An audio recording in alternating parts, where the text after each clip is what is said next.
السلام علیکم dear students, کیسے ہیں آپ سب؟ میں امید کرتی ہوں کہ آپ لوگ خیریت سے ہوں گے۔ بچوں، آج ہم بہت ہی دلچسپ عنوان پہ کہانی کریں گے۔ پہلے بھی ہم کہانی کر چکے ہیں، خوشامد بری بلا ہے۔ آج ہم ایک اور نئی کہانی کرنے والے ہیں، اور نئی کہانی کرنے سے پہلے میں آپ کو کہانی کرنے کے چند اصول بتاتی چلوں۔ اصول نمبر 1 ہے، ہمارے پاس عنوان یعنی ہمیں نتیجہ دے دیا جاتا ہے کہ نتیجے کے مطابق کہانی لکھیں اور عنوان آخذ کریں نا۔ تو عنوان جو ہے وہ ہم نے خود لکھنا ہوتا ہے۔ ایک اور بات کا خیال رکھنا چاہیے کہ کہانی جو ہے ہمیشہ ماضی میں لکھی جاتی ہے، یعنی گزرے ہوئے زمانے میں۔ ربط و تسلسل یعنی کہانی میں ایک ربط اور تسلسل ہونا چاہیے، ترتیب اس کی درست ہونی چاہیے۔ کہانی جو ہے وہ دلچسپ ہونی چاہیے تاکہ سننے والا، پڑھنے والا جو ہے اس میں تجسس پیدا ہو کہ اب اس کہانی میں آگے کیا ہونے والا ہے۔ اخلاقی سبق اس لیے ضروری ہے کہ اخلاقی سبق میں یعنی اس کہانی کو کرنے یا سننے کے بعد اور پڑھنے کے بعد ہمیں کیا سبق حاصل ہوا۔ تو چلیں اپنی کہانی کی طرف چلتے ہیں۔ کہانی شروع کرنے سے پہلے میں آپ کو بتاتی چلوں کہ میں نے اس کا عنوان تجویز کیا ہے، کسان اور اس کے بیٹے۔ ایک دفعہ کا ذکر ہے کہ کسی گاؤں میں ایک کسان رہتا تھا۔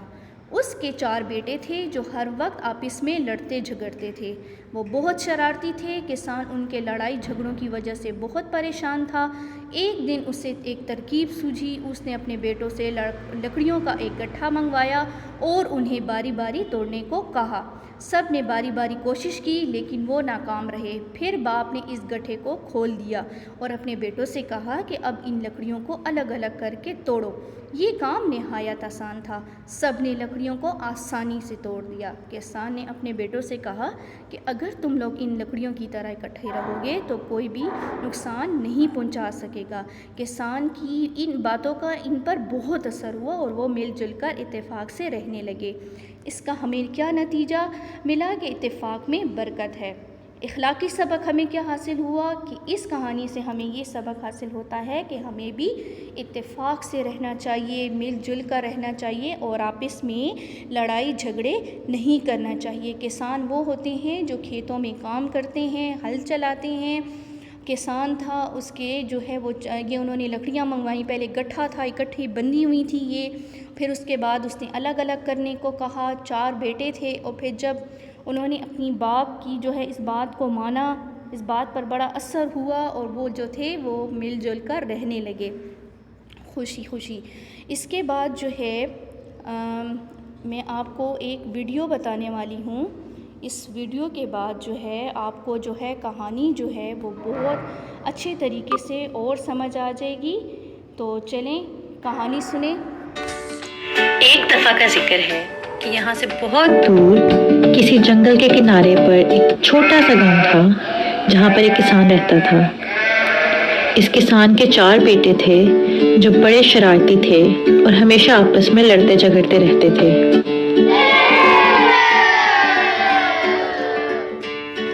کچھ عرصے بعد جب کسان بوڑھا ہوا تو اسے اپنے بیٹوں کی اس لڑنے جھگڑنے والی عادت کو لے کر بہت پریشانی ہوئی، اور وہ یہ سوچنے لگا کہ اس کے بیٹوں کا اس کے جانے کے بعد کیا بنے گا۔ لہٰذا اس نے ایک ترکیب سوچی۔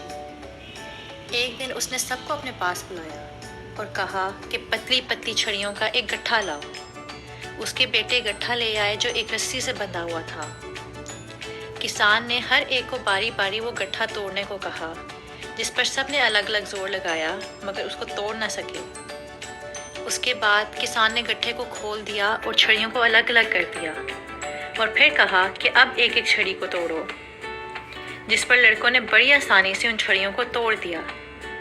یہ دیکھ کر کسان نے کہا، میرے پیارے بچوں، اگر تم گٹھے کی طرح اتفاق سے رہو گے تو تمہیں کوئی شخص نقصان نہیں پہنچا سکے گا، لیکن اگر تم میں نا اتفاقی ہوگی اور تم چھڑیوں کی طرح علیحدہ علیحدہ ہو جاؤ گے تو تمہیں ہر شخص نقصان پہنچائے گا۔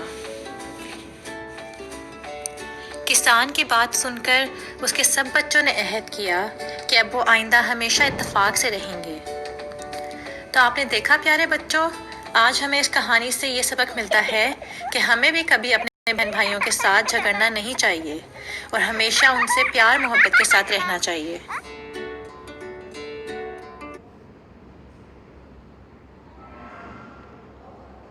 تو یقیناً بچوں آپ لوگوں نے یہ جو ویڈیو ہے اچھے طریقے سے دیکھی ہوگی، اور اس کہانی سے ہمیں کیا سبق ملتا ہے کہ ہمیں مل جل کر اتفاق سے رہنا چاہیے، کیونکہ اتفاق میں برکت ہے، اور اتفاق سے رہنے سے نہ صرف اللہ تعالیٰ خوش ہوتا ہے، بلکہ اللہ تعالیٰ نے جو ہمیں والدین جیسی نعمت عطا کی ہے، یعنی ہم جب لڑتے ہیں آپس میں، چھوٹے چھوٹے بہن بھائی جب آپس میں لڑتے ہیں جھگڑتے ہیں چھوٹی چھوٹی باتوں پر، تو اس سے جو والدین ہیں ان پر کتنا گہرا اثر ہوتا ہے، وہ کتنے پریشان ہوتے ہیں، وہ ہماری تمام خواہشات پوری کرتے ہیں، ہماری اسکول کی فیسیں دیتے ہیں، اور ہماری ہر خواہش پہننا کپڑے، ہماری ہر فرمائش پوری کرتے ہیں، اور اتنی مشکلات کے باوجود وہ یہ بھی برداشت کریں کہ جی بہن بھائی جو ہے وہ آپس میں لڑ رہے ہیں، جھگڑ رہے ہیں، بہت زیادہ شرارتیں کر رہے ہیں، تو ہمیں اس کہانی سے یہ سبق ملتا ہے کہ آپس میں لڑائی جھگڑا کرنے سے کوئی فائدہ حاصل نہیں ہوتا، ہمیں مل جل کر اتفاق سے اور رہنا چاہیے۔ میں ایک دفعہ پھر آپ لوگوں کو یہ کہانی پڑھ کے بتا دیتی ہوں، تاکہ جب آپ اسکول آئیں تو آپ سے جب اس کہانی کے بارے میں پوچھا جائے تو آپ کو یہ کہانی جو ہے وہ بہت اچھے طریقے سے آ جائے۔ کسان اور اس کے بیٹے۔ ایک دفعہ کا ذکر ہے کہ کسی گاؤں میں ایک کسان رہتا تھا، اس کے 4 بیٹے تھے جو ہر وقت آپس میں لڑتے جھگڑتے تھے، وہ بہت شرارتی تھے۔ کسان ان کے لڑائی جھگڑوں کی وجہ سے بہت پریشان تھا۔ ایک دن اسے ایک ترکیب سوجھی۔ اس نے اپنے بیٹوں سے لکڑیوں کا ایک گٹھا منگوایا اور انہیں باری باری توڑنے کو کہا۔ سب نے باری باری کوشش کی لیکن وہ ناکام رہے۔ پھر باپ نے اس گٹھے کو کھول دیا اور اپنے بیٹوں سے کہا کہ اب ان لکڑیوں کو الگ الگ کر کے توڑو۔ یہ کام نہایت آسان تھا۔ سب نے لکڑیوں کو آسانی سے توڑ دیا۔ کسان نے اپنے بیٹوں سے کہا کہ اگر تم لوگ ان لکڑیوں کی طرح اکٹھے رہو گے تو کوئی بھی تمہیں نقصان نہیں پہنچا سکے گا۔ کسان کی باتوں کا ان پر بہت اثر ہوا اور وہ مل جل کر اتفاق سے رہنے لگے۔ اب ہمیں نتیجہ کیا حاصل ہوا کہ اتفاق میں برکت ہے۔ ٹھیک ہے بچوں، اتفاق میں برکت ہے۔ اخلاقی سبق ہمیں اس کہانی سے یہ سبق حاصل ہوتا ہے کہ ہمیں اتفاق سے رہنا چاہیے، مل جل کر رہنا چاہیے۔ اب تو ہو گئی یہ کہانی اتفاق میں برکت ہے۔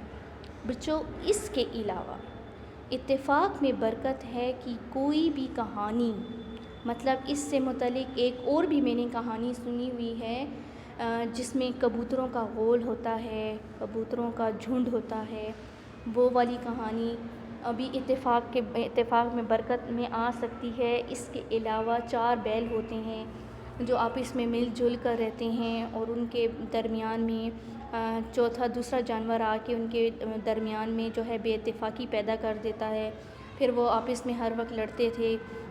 اسی طریقے سے ملتی جلتی کہانی آپ لوگوں نے کیا کرنی ہے کہ ایک چارٹ پہ بنانی ہے کہانی، اسے لکھ کر اس کی تصاویر اگر پیسٹ کرتی ہیں تو پیسٹ کر لیں، اگر ڈرائنگ بنا سکتی ہیں تو ڈرائنگ بنا لیں، یا یہی کہانی جو آپ کے سامنے اسکرین پر میں نے بتائی ہے، کسان اور اس کے 4 بیٹے اور لکڑیوں کا گٹھا، تو آپ یہ بھی آسانی سے کر سکتی ہیں۔ اور اگر یہ کہانی یعنی اتفاق میں برکت، نتیجہ تو یہی رہے گا، لیکن اگر اس میں آپ کہانی چینج کر سکیں یا آپ کے دماغ میں کوئی اور کہانی آ رہی ہے تو آپ اس کہانی کو ایک چارٹ پہ تقریباً اس کو کہانی بھی لکھیں، ساتھ اس کی تصویر بھی بنائیں، اور پھر کیا کریں کہ اس کہانی کی جو پکچر ہے وہ کھینچ کر اپنی class teacher what's app group ہے نا، آپ اس میں سینڈ کر دیں، ٹھیک ہے؟ تو وہ کلاس ٹیچرز کے ذریعے وہ مجھ تک جو ہے وہ کہانی پہنچ جائے گی۔ پھر میں دیکھوں گی کہ کس بچی نے اس ٹاپک کو سنا، پڑھا اور سمجھا، اور اس میں جو آج کا میں نے ہوم ورک دیا ہے اس کی ایکٹیویٹی بنائی۔ ضروری نہیں ہے کہ آپ کسی چارٹ پہ بنائیں، آپ اسی طرح کاپی کا ڈبل پیج لے کر اس پہ بھی وہ کہانی لکھ سکتی ہیں، اس میں آپ پکچرز بھی ڈرائنگ بنا سکتی ہیں، ٹھیک ہے؟ تو یہ تو تھی آج کی آپ کی کہانی اور آج کا آپ کا ہوم ورک۔ یقیناً آپ کو یہ کہانی اچھے طریقے سے سمجھ آ گئی ہوگی، ٹھیک ہے؟ تو آپ نے زیادہ ہوم ورک کے لیے پریشان نہیں ہونا، اچھے طریقے سے کہانی سرچ کر سکتی ہیں، یا یہی جو میں نے کسان اور اس کے 4 بیٹوں کی جو کہانی، کسان اور اس کے بیٹے، کسان اور اس کے 4 بیٹے، یہ بھی ہو سکتا ہے، ٹھیک ہے؟ تو یہ کسان والی کہانی اگر کرنا چاہتی ہیں تو یہ بھی ٹھیک ہے، صحیح ہے۔ اور اس میں نتیجہ جو ہے ہمارے پاس یہی رہے گا، اتفاق میں برکت ہے۔ اگر آپ اس میں اور کہانی لکھنا چاہتی ہیں تو آپ نے